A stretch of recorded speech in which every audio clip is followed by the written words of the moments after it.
Dopo il Senato, via libera definitivo dell'Aula della Camera al decreto legge che disciplina il traffico crocieristico e il trasporto marittimo delle merci nella laguna di Venezia.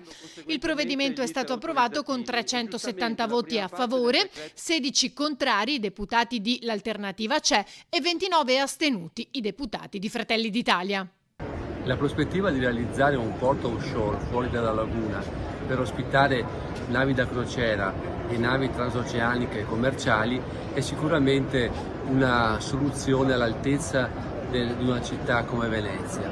Certo che è un progetto che ci vorrà tempo per realizzarlo, per cui nel frattempo non è possibile star fermi, anche perché dal prossimo 5 giugno le grandi navi riprenderanno a transitare attraverso il bacino di San Marco. Ora ci saranno 2 mesi di tempo per indire il concorso di idee per la progettazione di un terminal offshore.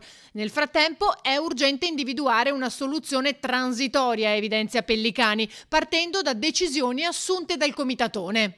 Servono però quindi tempi certi per realizzare una soluzione temporanea in grado di allontanare i grattacieli galleggianti dal bacino di San Marco.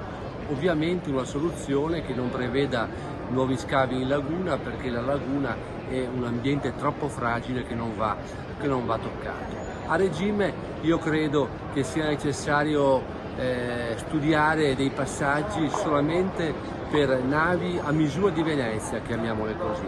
Significa navi per stazza lorda più piccole, sotto le 40.000 tonnellate e ad impatto ambientale compatibile con l'ecosistema.